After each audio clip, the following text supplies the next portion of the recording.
여러분 안녕하십니까? 글로벌 이코노믹 금주의 눈에 띄는 뉴스 아나운서 정준혜입니다.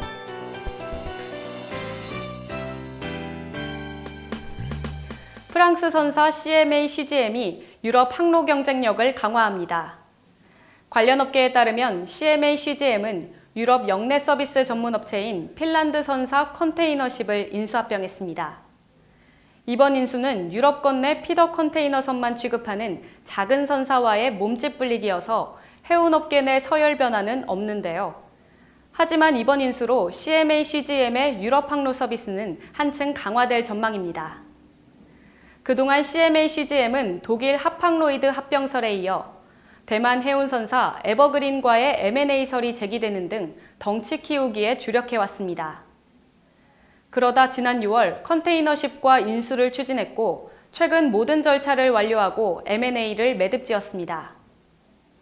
업계 관계자는 피더급만 취급하고 덴마크, 핀란드 항로만 왔다 갔다 하는 작은 선사와의 M&A라며 해운업계 내 영향력이 커지는 것보다는 피더 컨테이너선의 경쟁력을 높이는 수준으로 보면 된다고 설명했습니다.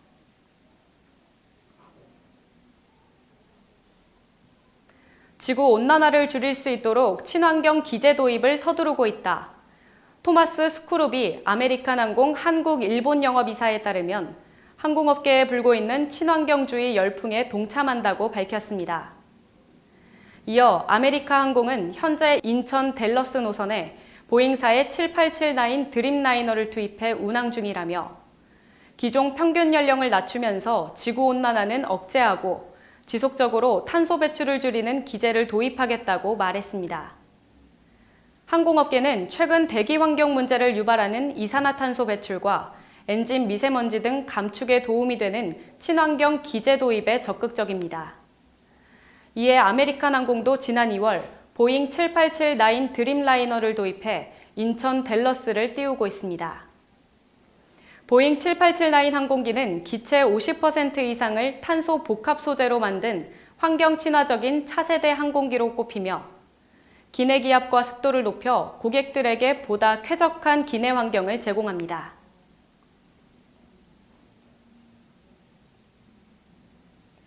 북미 스마트폰 시장이 감소하고 있는 가운데 애플만 출하량이 늘었습니다. 시장조사 업체 스트래티지 애널리틱스에 따르면 올해 3분기 북미 스마트폰 출하량은 3,710만 대로 지난해 같은 기간 4,170보다 11% 줄었습니다. 세계 최대 스마트폰 시장인 북미도 역성장하며 제조사들은 고민입니다. 시장조사 업체 카운포인트 리서치는 올해 스마트폰 시장이 1% 감소해 처음으로 역성장할 것이라고 분석했습니다. 북미 시장에서 애플과 삼성전자, LG전자 중에는 희비가 엇갈렸는데요. 이들의 점유율을 모두 합치면 80%가 넘습니다. 아이폰 XS의 초고가 논란에도 불구하고 애플은 북미 시장 출하량을 늘린 반면 삼성전자와 LG전자는 감소한 것으로 나타났습니다. 애플은 3분기 출하량 1,300만 대로 35%의 점유율을 차지해 1위를 기록했습니다.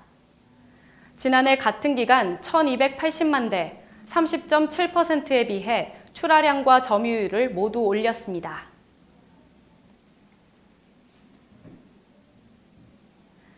라인의 게임 콘텐츠 사업 실적이 고공 상승하고 있습니다. 관련 업계에 따르면 라인의 올 초 아이템 구매 등 콘텐츠 부문 실적이 2억 5천만 달러, 우리 돈 약 2,846억 원 이상으로 집계됐는데 이는 라인 총 매출의 19%를 차지하는 규모입니다. 이러한 성장에 힘입어 라인게임즈는 한국, 일본 등을 비롯해 태국과 대만 등 해외 게임 시장 공략에 나설 계획입니다. 회사 관계자는 시장을 넓히기 위해 해외 게임 시장의 특징을 파악하고 있다며 중장기적인 경쟁력 강화를 위해 게임 콘텐츠를 고도화하고 프리미엄 게임 육성으로 해외 사업을 확대한다는 기반을 마련하겠다고 말했습니다. 또한 라인은 게임 전문 관계사인 라인게임즈를 통해 수익 창출 다변화 목적의 일환으로 스마트폰에 국한되지 않고 닌텐도 스위치 등 비모바일 기기에도 상용화할 수 있게 개발할 계획입니다.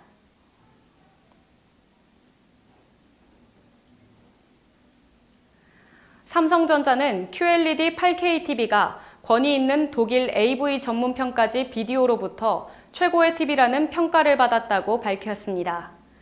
비디오지는 삼성 QLED 8K Q900R 모델이 TV 부분에서 역대 최고점인 949점을 받았다고 발표했습니다. 이 점수는 기존의 QLED TV 2017-18년형이 각각 세운 최고점 920점과 937점을 넘어선 기록입니다. 비디오지는 최근 새로운 TV의 시대라는 기사에서 삼성 QLED 8K를 화질과 디자인, 사용성 등 모든 면에서 뛰어난 최고의 TV로 소개했습니다. 이 제품은 8K 해상도의 세밀한 표현력과 최대 4000니트 밝기를 기반으로 한 최상의 HDR 컬러 구현, 높은 명암비 등 뛰어난 화질로 높이 평가됐습니다. 비디오지는 삼성 QLED 8K TV의 레퍼런스와 이노베이션, 하이라이트 등 3개 어워드를 동시에 수여했는데요. 레퍼런스는 최고 화질의 제품, 이노베이션은 혁신성이 뛰어난 제품에, 그리고 하이라이트는 주목할 만한 제품에 수여하는 상입니다. 추종석 삼성전자 영상 디스플레이 사업부 전무는 QLED 8K는 기존 TV의 화질을 한 차원 더 높인 제품이라며 QLED 8K를 통해 초대형 프리미엄 TV 시장을 선도하겠다고 말했습니다.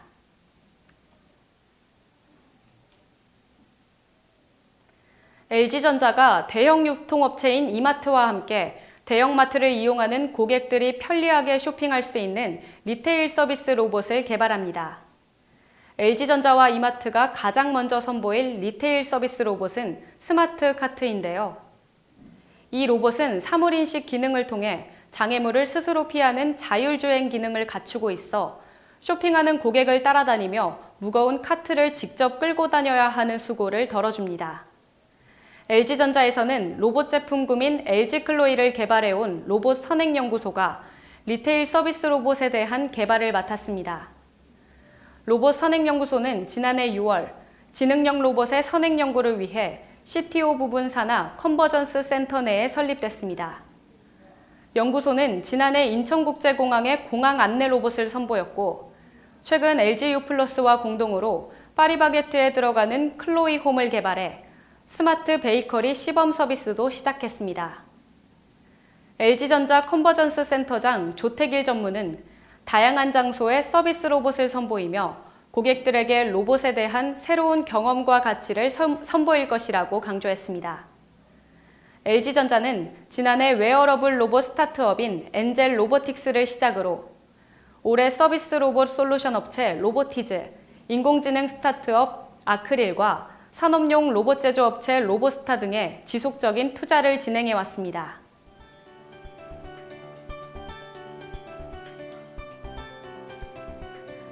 (300명이) 넘는 대기업에서 정규직보다 비정규직 근로자 수가 더 많이 늘어난 걸로 나타났습니다. 정부는 급한 대로 단기 일자리를 늘리는 데 속도를 내고 있지만 양극화를 줄이기 위한 양질의 일자리 창출 대책도 필요해 보입니다. 지금까지 글로벌 이코노믹 금주의 눈에 띄는 뉴스였습니다.